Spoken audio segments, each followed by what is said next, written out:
E eu quero falar um pouquinho hoje sobre ajunte que sobrou. E para te contextualizar, para te inserir dentro dessa palavra, explicar por que isso, né? E eu digo assim, você já... É impossível, é muito difícil a gente se envolver com alguma coisa que a gente não vai se entregar a isso.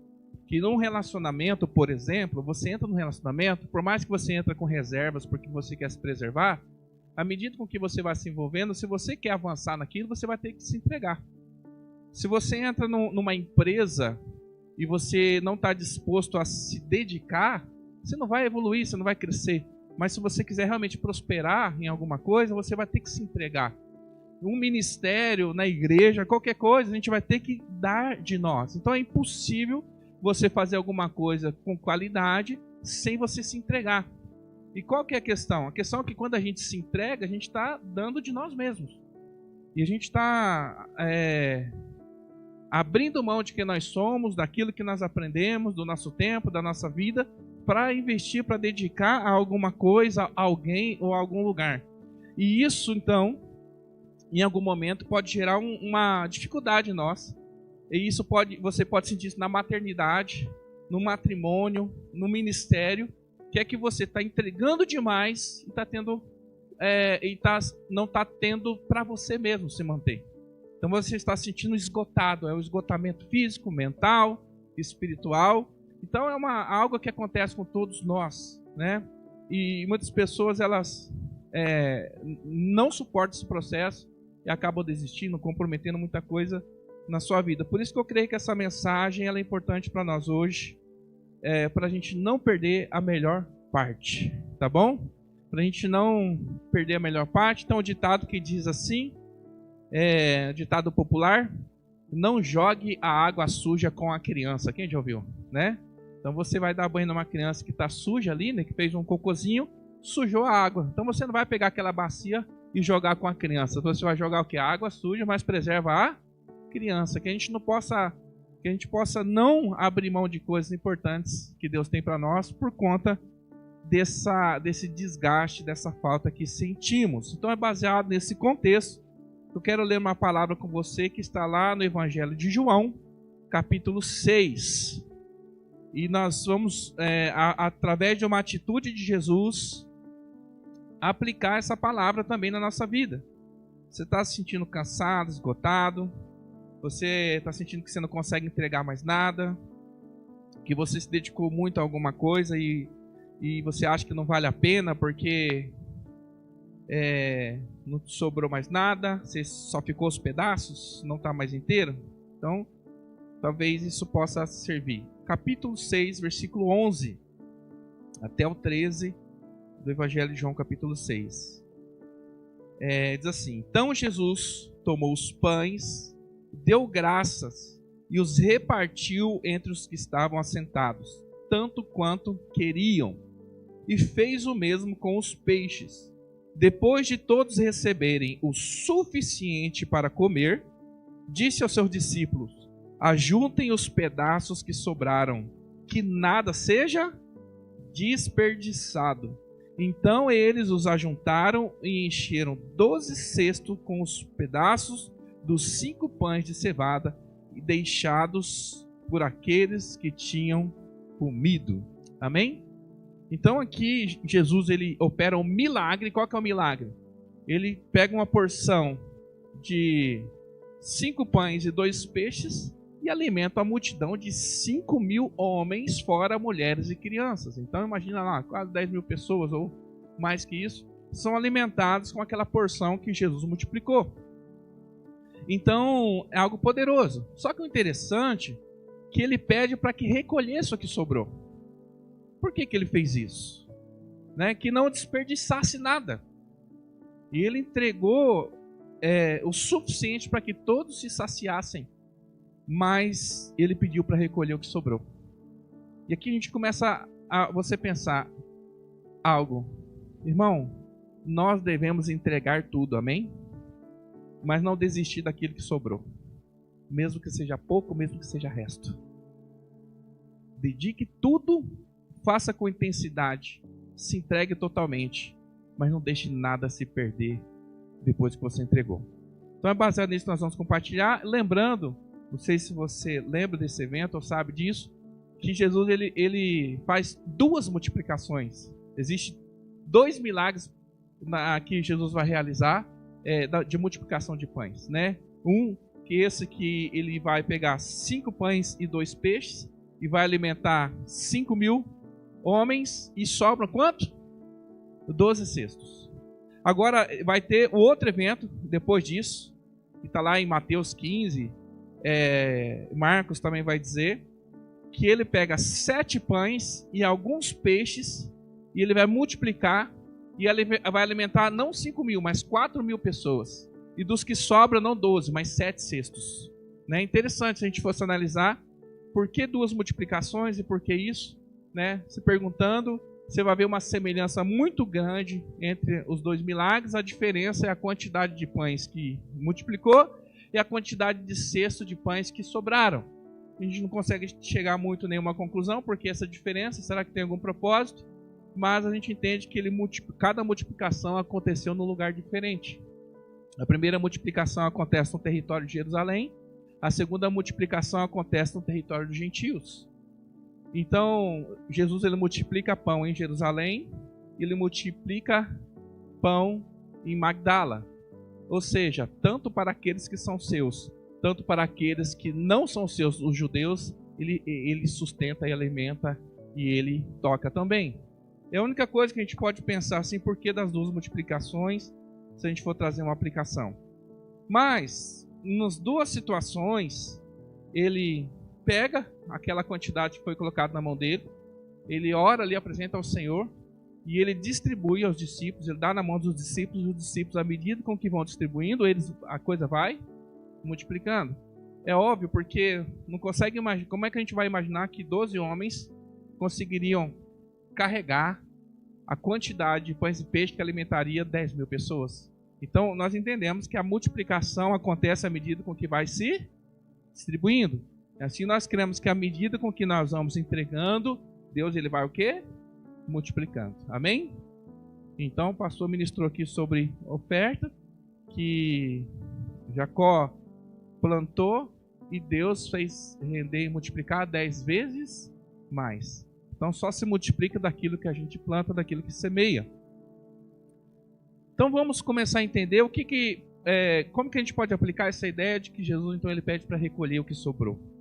E eu queria falar isso para você. Essa é uma noite de recompormos, nos recompor, de você recolher os pedaços que sobraram para dar um propósito para aquilo que Deus tem ainda para nossas vidas. Amém?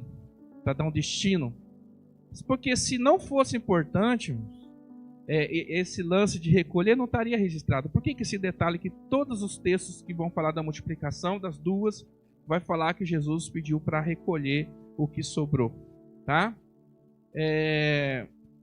Se não fosse importante, não estaria aqui. Porque eu creio que a gente precisa dar valor àquilo que sobrou. Não importa qual seja a situação. Tem pessoas que elas se tornam frustradas porque elas só lamentam daquilo que se perdeu e não valorizam aquilo que restou. Que, como eu falei, você pode ter se dedicado a um relacionamento e hoje você olha, aquilo não deu certo, você sofre, você fala, eu dei o meu melhor, me entreguei, e olha só o que aconteceu. O que restou? Você pode ter se dedicado ao ministério, uma igreja, alguma coisa, deu sua vida, seu tempo, seu recurso, tudo mais, e aí você fala, o que restou? Tudo que eu tinha eu deixei lá. E eu acredito que você deu o seu melhor, você deu o seu tudo, mas não pode deixar tudo lá. Recolha o que te restou, porque Deus tem algo melhor. Porque o nosso foco não tem que ser naquilo que a gente deixou, mas tem que ser naquilo que está por vir. Como Deus fala através do profeta, lá Isaías 43, versículo 18. Isaías 43, versículo 18. Esqueçam o que se foi. Não vivam no passado. Vejam, estou fazendo uma coisa nova. Ela já está surgindo. Vocês não o percebem? Deus ele faz algo novo. Mas você fala, mas sobrou tão pouco. A gente tem uma mania, irmão, de achar que o nosso passado ele vai ser deletado e tudo que a gente vai viver é novo. Olha só. ele vai falar para a gente esquecer. Não significa que ele não vai estar lá. Sim ou não? Agora tem uma coisa. Tem um versículo que a gente usa muito para relacionamento. Ou para viver algo novo. A gente fala assim: a glória da segunda casa será maior do que a... Amém, glória a Deus. Aí por quê? Aí a gente usa assim: não, eu estava no relacionamento, não deu certo, agora eu vou entrar no outro relacionamento, porque a glória da segunda casa será maior do que a... eu estava numa igreja, saí, agora eu vou na outra igreja, porque a glória da segunda casa será... Porque ninguém prestava, agora tudo é maravilhoso. Irmão, deixa eu falar uma coisa. A glória da segunda casa foi realmente maior do que a primeira, mas eu tenho que te contar uma coisa. Ela foi construída em cima do mesmo alicerce. Você está entendendo? O templo tinha sido destruído. Mas quando o povo chega da Babilônia, diz que eles choram.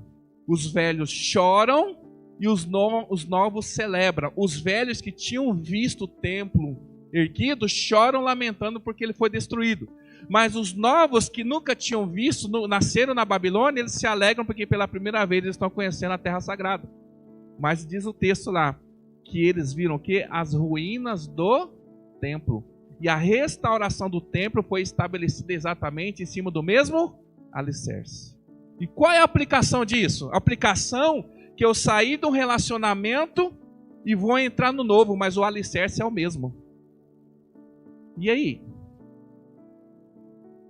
E a palavra me ensina: não estabeleça nada em cima de fundamento alheio.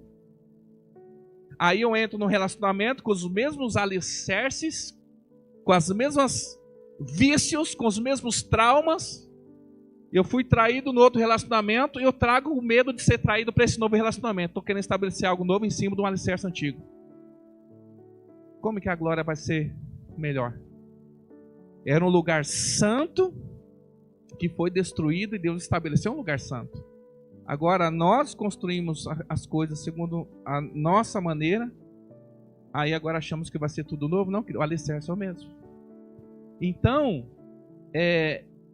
não adianta a gente ficar querendo mudar para lá e para cá. Não, junta o que restou, junta o que sobrou, que baseado nisso Deus ele quer restaurar. Ele quer ainda usar. Mas se esqueçam do que foi e não vivam mais no passado, porque agora nós vamos viver coisas novas, amém? Então esse texto da segunda casa não fala de construir algo novo, fala de restaurar aquilo que foi destruído, amém? Agora, quando Jesus quando nós vemos ali o milagre da multiplicação, existe um padrão. Jesus multiplica, mas quem distribui são os discípulos.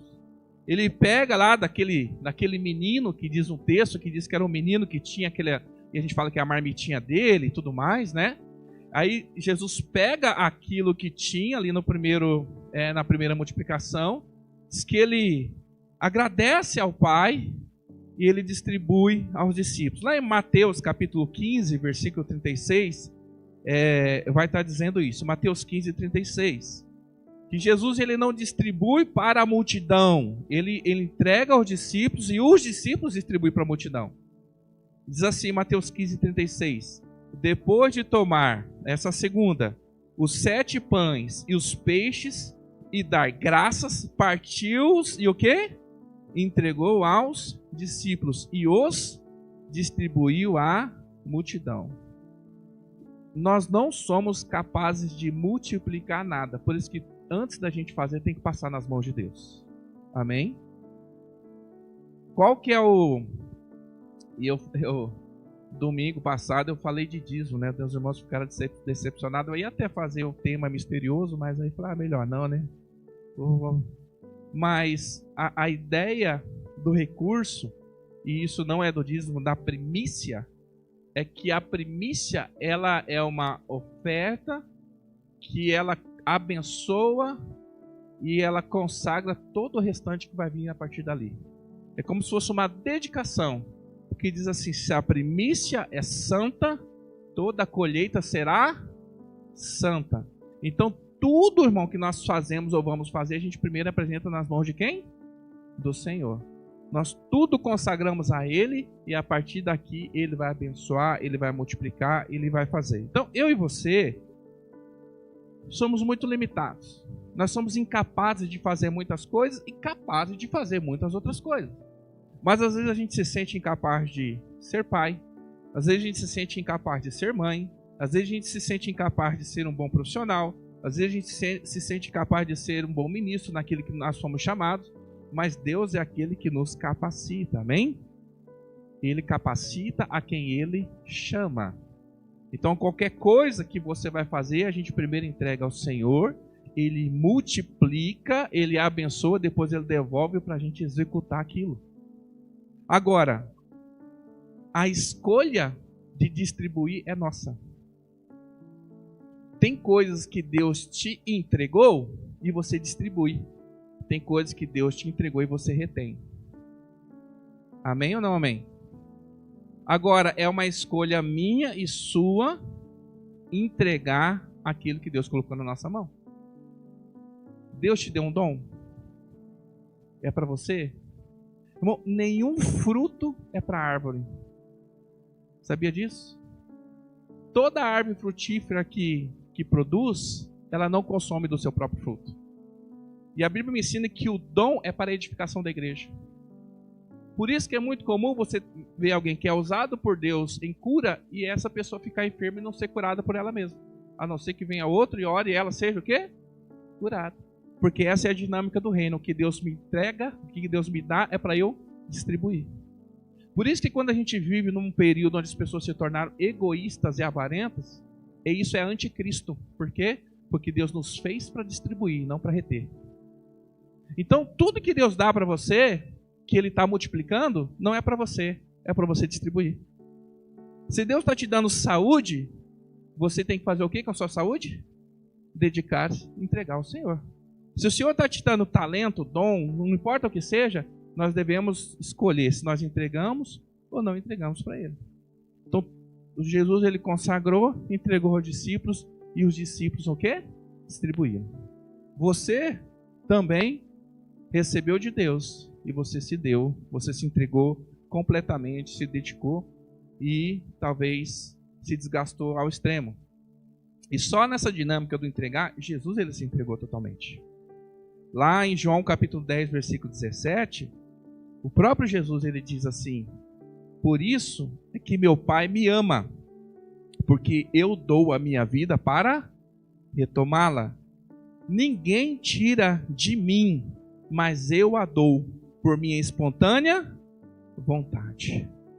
Jesus, querido, Ele não entregou-se por nós porque o Pai quis, porque o Pai ordenou. Ele entregou a sua vida porque Ele diz que eu fiz pela minha própria vontade. Por isso que Deus não nos obriga a entregar o que a gente tem. Ele respeita a nossa escolha, mas o que agrada ao Pai é o quê? Que a gente entregue.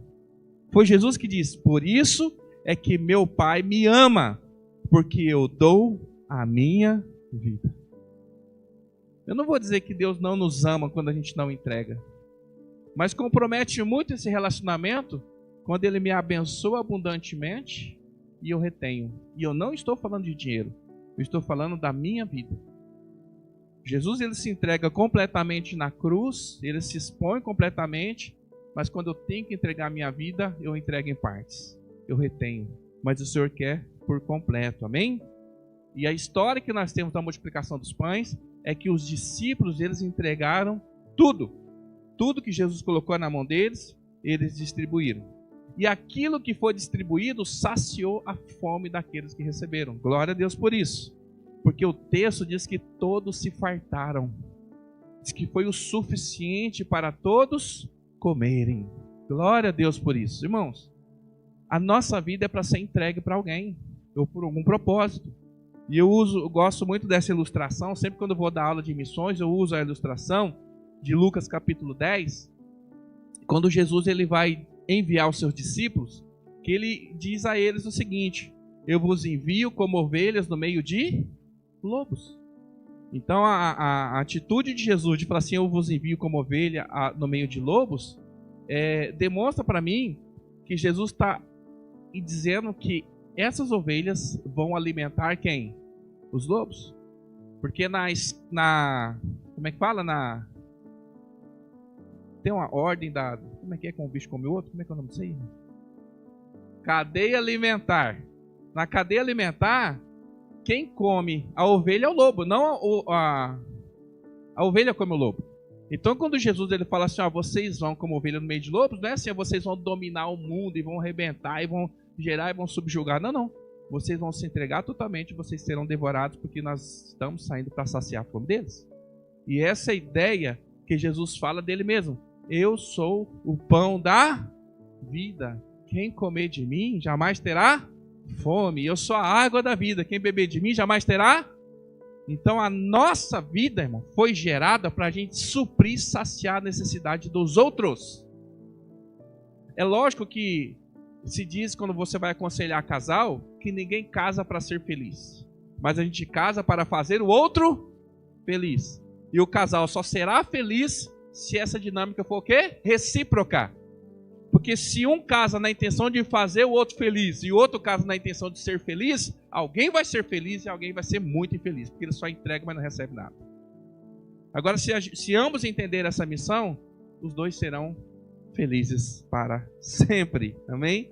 Agora, ao mesmo tempo que você pega um pão aqui e vai distribuindo, e as pessoas que recebem vão sendo supridas e saciadas, quanto mais pessoas são alimentadas, saciadas, mais o pão é repartido. Quanto mais você se entrega, mais pessoas são alimentadas. Mas quanto mais pessoas são alimentadas, mais você está sendo dilacerado. E chega uma hora que você está esgotado. E as pessoas, elas vão ser saciadas. Agora, interessante que normalmente é isso. O quanto mais você se entrega, mais você se cansa, mais você se desgasta. Assim é a matemática da vida. Mas a matemática do reino de Deus é diferente. Porque o texto diz que quanto mais eles entregavam, mais sobrava. Por quê? Na vida, irmão, vamos dar um exemplo. Uma mulher jovem, vamos tentar trazer isso para uma questão física.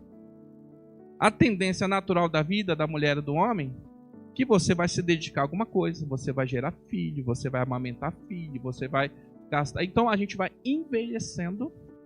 Então quando passa o tempo, a sua aparência fisicamente não é a mesma de quando você era jovem. Por quê? Porque você se entregou, né? Você foi sugada. E as mulheres literalmente, né? Tem uns bebezão aí que eu vou falar para você, né? Então, automaticamente você se deu. Então, no final da vida, não é em algum momento, seja fisicamente na maternidade, seja em qualquer lugar, você entende que você se desgastou. Tem pessoas, irmãos, que trabalham, vivem a vida ativa profissionalmente e no final da vida constrói, né, um patrimônio, recebe uma aposentadoria, mas está carregando uma tendinite, uma dor nas costas, o que mais? Insônia, uma série de coisas que são consequências daquilo que você entregou. Inclusive hoje tem profissões que são insalubres, né? Assim, que tem o tal da insalubridade, do não sei o que tem, por quê? Aí o cara fala, olha só como é que a gente é, né? O dinheiro faz com a gente, né? A pessoa fala assim, tem essa área aqui, que você trabalha nesse horário durante o dia e tal, e aqui é muito tranquilo. Aqui você ganha 1.000. Mas tem essa área aqui que você vai trabalhar à noite, você vai comprometer a sua saúde, mas você vai ganhar 2.000. Eu quero trabalhar à noite. A pessoa, ela não calcula que tem um motivo pelo qual vão pagar mais caro para você. Por quê? Porque você não está dando só o seu tempo, você está entregando a tua saúde. É ou não é verdade? Então, na matemática da vida real, do mundo, aquilo que nós entregamos, nós estamos sendo sugados. Mas na matemática do reino, querido, eles começaram com 5 pães e 2 peixes e eles terminaram com 12 cestos cheios. A matemática do reino, que eu posso me entregar totalmente, mas o resultado lá na frente será o quê? abundância. Então, se a gente tiver uma mentalidade carnal, mundana, a gente não se entrega jamais para aquilo que o Senhor quer fazer. Porque não faz sentido para você que vive para a gente que vive no mundo, que vive uma vida arregrada, uma vida de abundância, de busca de prazeres, você abrir mão de tudo isso que você tem direito para viver uma vida privada daquilo que são os seus desejos. Você fala, qual que é o sentido disso? O sentido que o que Deus tem preparado para nós é muito maior do que aquilo que a gente tem entregado. Né? E usando aquele velho exemplo, uma vida de crente é chato, irmão. Né? A vida de crente a gente tem vontade de fazer, mas não vão fazer porque isso é pecado. Tem aquilo lá que eu gostaria muito, mas não sei o que tem. Aí você fica se privando e fala, vale a pena? Vale. Se você tiver um olho carnal, você vai achar que não. Mas que tem o olhar de espiritual, vai saber, vale toda a pena. Então, na matemática do reino, por mais que você entrega, o que o Senhor tem reservado para nós é abundância, amém? E essa dinâmica tem a ver com o seguinte: o que sobra de quem distribui é bênção, mas o que sobra de quem só recebe apodrece. Eu vou dizer para você, se você pega e distribui, o que sobra é bênção. Mas você não entrega, você só recebe e você retém, isso vai apodrecer. Com que base eu digo isso? Algumas coisas que no texto da palavra nós temos. Melhor é dar do que receber. Aquilo que a gente recebe de graça, a gente entrega. E onde que eu vou basear essa minha tese? Que os 12 cestos que sobraram podiam ser comidos no lanchinho da noite, no café da manhã, durante a viagem, porque esses 12 cestos ficaram com os discípulos. Então era para sustento deles. Então um cesto para cada discípulo. Então quando alguém distribui aquilo que sobra, é bênção. Mas tem uma orientação, está lá em Êxodo no capítulo 16, que Deus fala o seguinte, quando o povo está no deserto. Eles não tinham como produzir nada. Vai lá, Êxodo 16, versículo 16. Êxodo 16, 16. Assim ordenou o Senhor: cada chefe de família recolha o quanto precisar, um jarro para cada pessoa da sua tenda. Versículo 17. Os israelitas fizeram como lhes fora dito. Alguns recolheram mais, outros menos.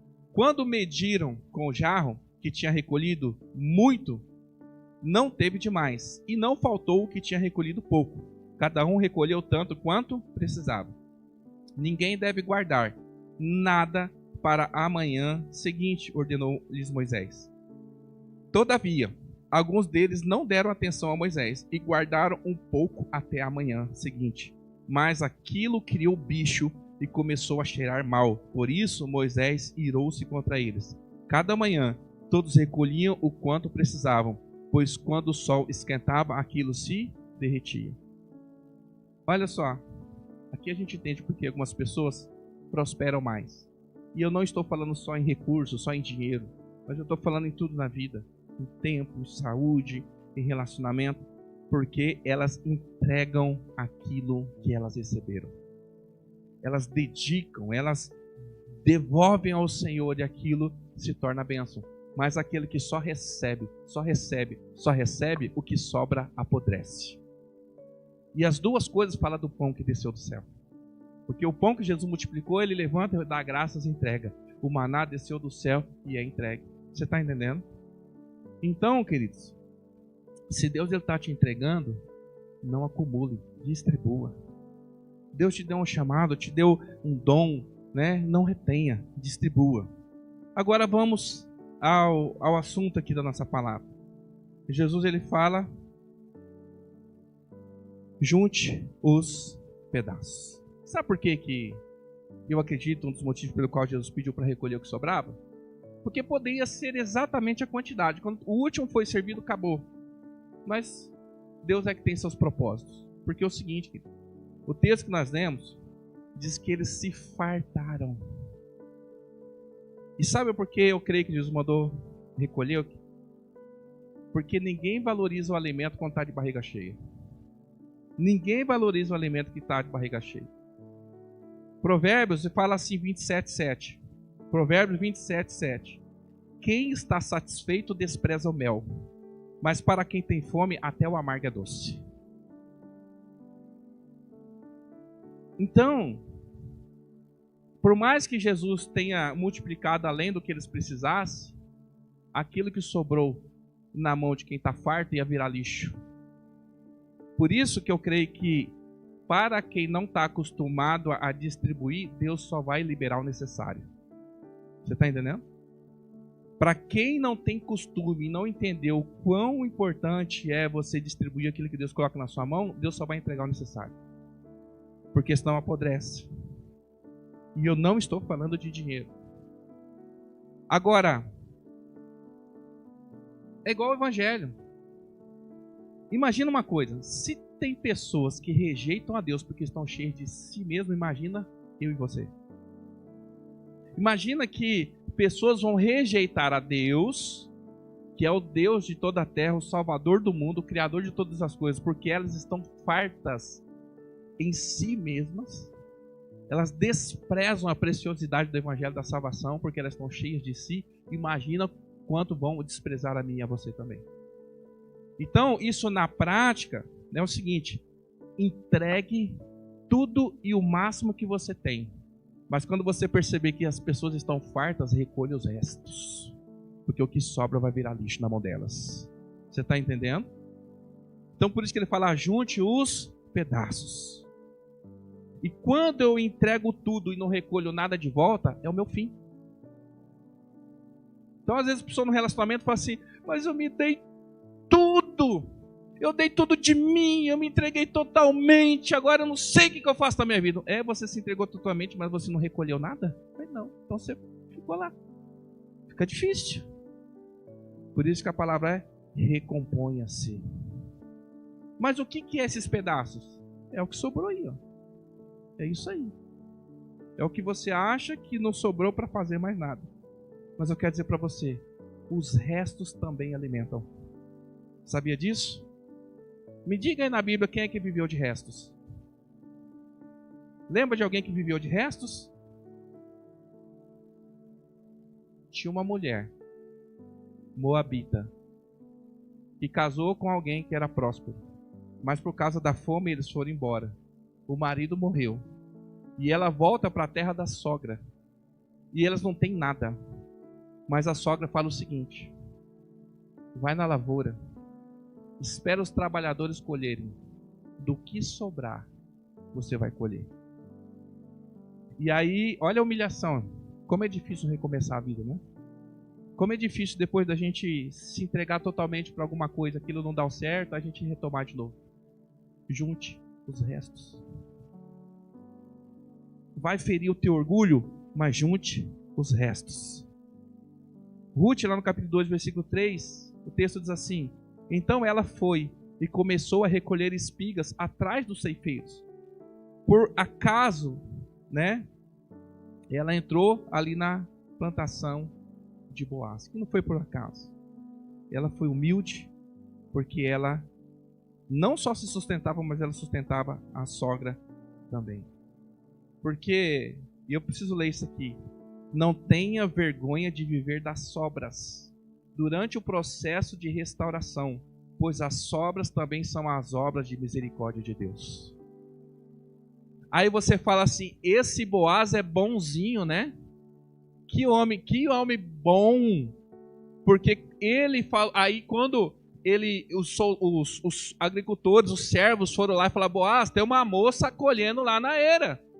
Aí ele vai lá e vê essa moça e ele fala assim, ó, inclusive, quando vocês colherem, não deixe só um pouco não, deixe um pouquinho mais. É isso que ele faz, não é? Agora, não é bondade de Boaz, é bondade de Deus. Sabe por quê? Ele simplesmente obedece o mandamento do Senhor. Levítico capítulo 19, versículo 9. Olha lá, Levítico 19, 9. Quando fizerem a colheita da sua terra, não colham até as extremidades da sua lavoura. nem ajuntem a espiga caída da sua colheita. Não passem 2 vezes pela sua vinha, nem apanhem as uvas que tiverem caído. Deixem-nas para quem? Para o necessitado e para o estrangeiro. Eu sou o Senhor. Não era bondade de Boaz, era a provisão de Deus. Irmão, a gente abrir mão do nosso orgulho e se tornar dependente, pedir ajuda para alguém, isso não é ruim. Você não vive de bondade dos outros, você vive da bênção do Senhor, da provisão do Senhor. Você está entendendo? Então, aí você fala, aquilo que eu tenho é pouco, porque foi só o que sobrou daquilo que eu vivi. Mas eu estou dizendo para você que até aquilo que você acha que é pouco pode ser uma bênção nas mãos do Senhor. E se você precisa, se você tem alguma área, alguma coisa na sua vida que tem deficiência, não tenha o orgulho a ponto de você rejeitar aquilo que Deus quer fazer na sua vida. E eu estou com um problema no relacionamento, mas o teu orgulho não te permite pedir ajuda. Ruth não teve vergonha de ir lá e colher o que sobrou de uma colheita. E não era a bondade de Boaz, era a provisão do Senhor sobre a vida dele. Então, quando nós temos uma necessidade, alguma deficiência, irmãos, nós temos que confiar que Deus, Ele cuida de tudo. Então eu digo para você, não seja orgulhoso, peça ajuda. Para você entender quão importante pode ser o que sobrou. Eu vou compartilhar que Deus tem me falado em pequenas coisas essa semana. E são pequenas coisas, irmãos, mas como eu fui abençoado esses dias. A gente tem passado por algum processo não tão simples. A gente tem entendido que Deus está, eu estou falando nós, né? Mas tem uma pessoa, eu não vou citar quem é, porque eu não conversei com ela, não me autorizou. Mas tem uma pessoa que nos abençoa, irmão, e eu oro todo dia de manhã. Eu oro por ela, eu agradeço a Deus pela vida dela quando eu abro a geladeira, todos os dias de manhã. Porque ela, do trabalho dela, ela tem direito a um suquinho. E ela abre mão do suquinho e vai juntando os suquinhos. E toda semana ela vem com suquinhos. Quem tem filho sabe quanto custa suquinho, né? Lanchinho da escola. Então todo dia de manhã, quando eu vou pegar o suquinho para colocar no lanche da Alice, eu falo assim... Eu oro e abençoo a vida dela porque ela tem nos favorecido. É simples. E eu sei que é de coração. Mas eu não terei vergonha de receber aquilo que sobrou. Não porque é resto, não porque é sobra. Entende? Mas eu vejo a mão e a provisão e o cuidado do Senhor. E há um tempo atrás eu queria no carro, eu falei assim, poxa, eu queria um radinho para me ouvir. Né? Eu queria um radinho só para ouvir um sonzinho aqui. Aí eu comentei com o Anderson lá, daqui a pouco ele apareceu com 2 rádios.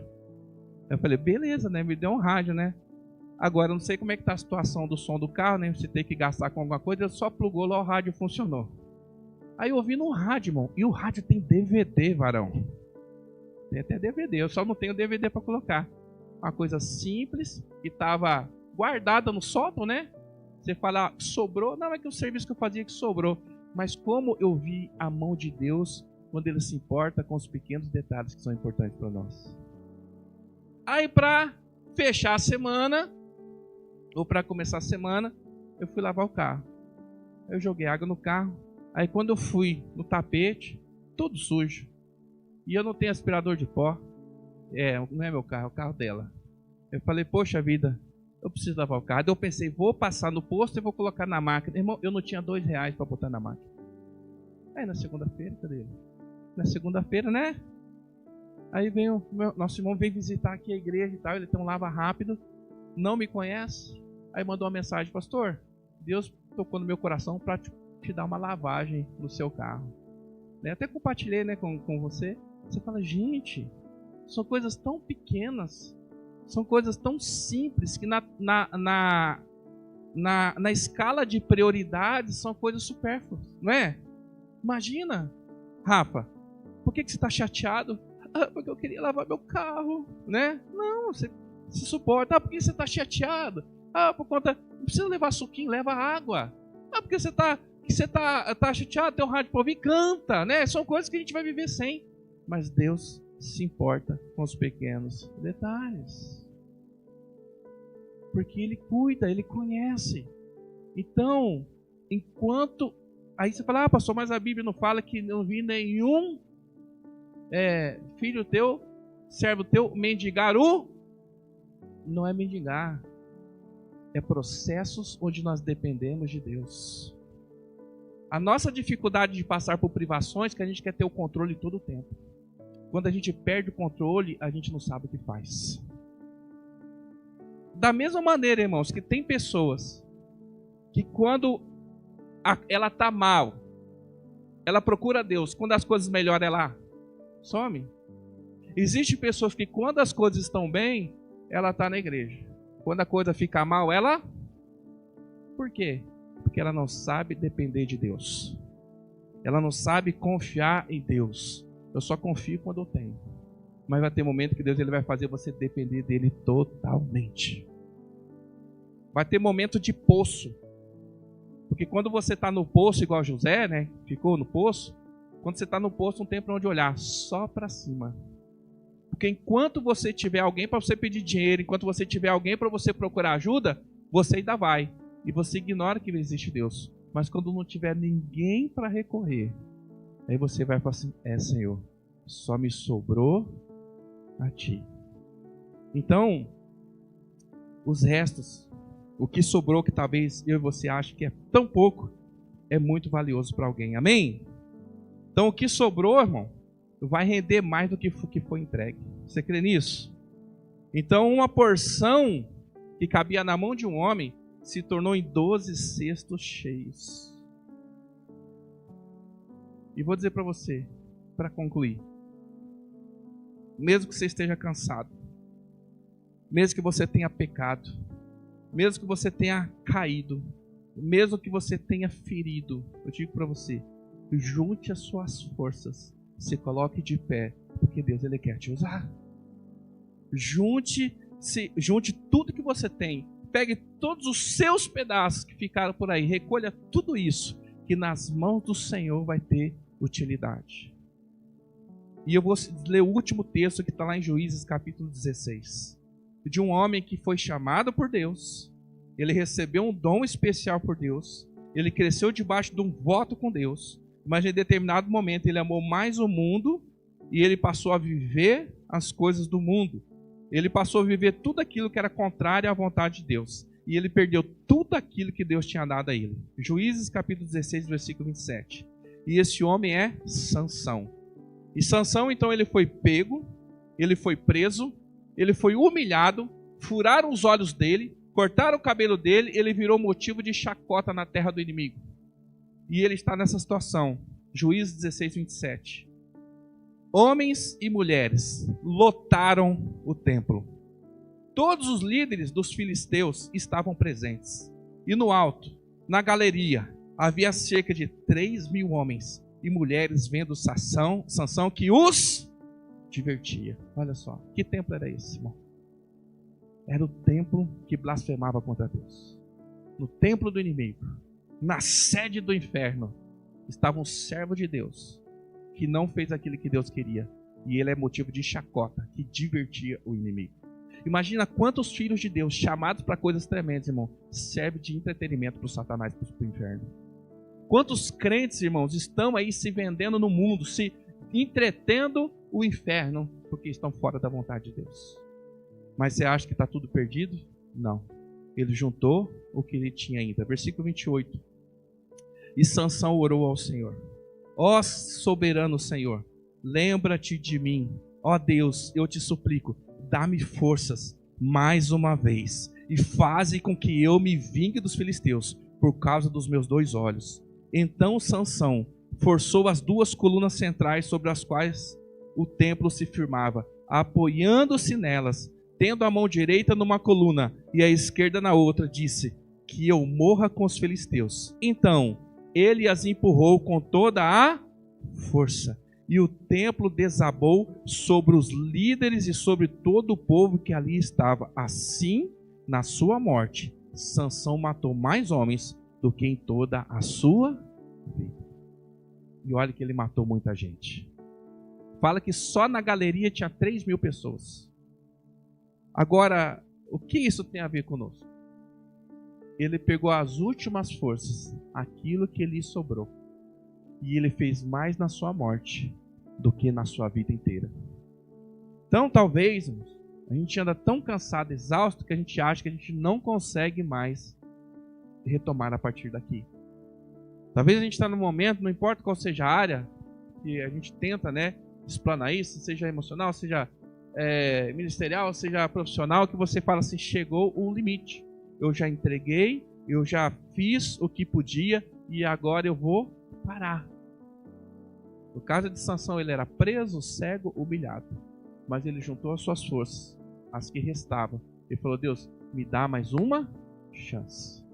E ali, qual que era a missão dele? A missão da vida de Sansão era proteger o povo do inimigo. E ele, durante certo tempo, ele fazia isso. A força que ele recebeu era para usar em nome do Senhor. Mas depois de um momento, ele não distribuiu mais. Ele passou a usar para ele mesmo. E quando ele usou para ele mesmo, isso não foi lhe retirado. O Espírito saiu dele.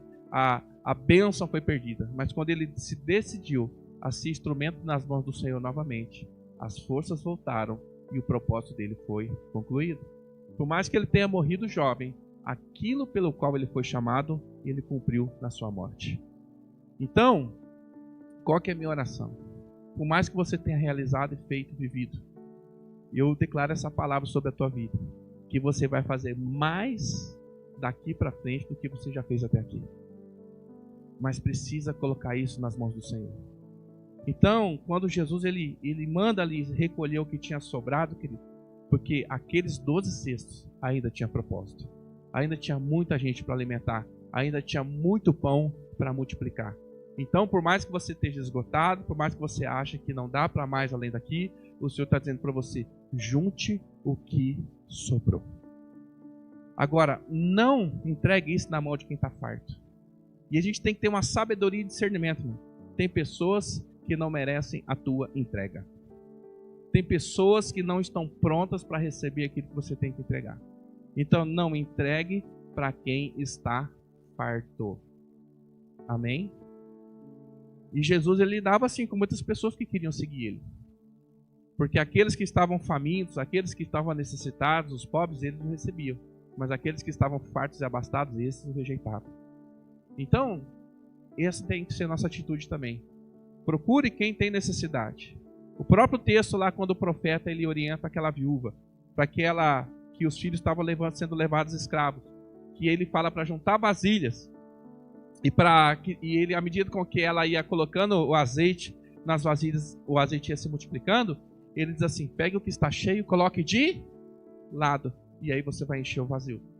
Então, às vezes, a gente está se dedicando demais a algo que está cheio, e eu concluo dizendo, de repente, aquilo que você está insistindo em dedicar, irmão, está sobrando e vai apodrecer. Mas tem áreas da tua vida que precisam ser tratadas que estão em escassez. Então, às vezes, a gente se dedica demais ao trabalho e a nossa casa está morrendo. Às vezes, a gente se dedica demais a alguma coisa e o nosso chamado está morrendo. Às vezes, a gente se dedica demais à igreja e a gente está morrendo em outra área. Então, cuidado aonde você vai dedicar a tua vida e o teu tempo. Tenha discernimento disso.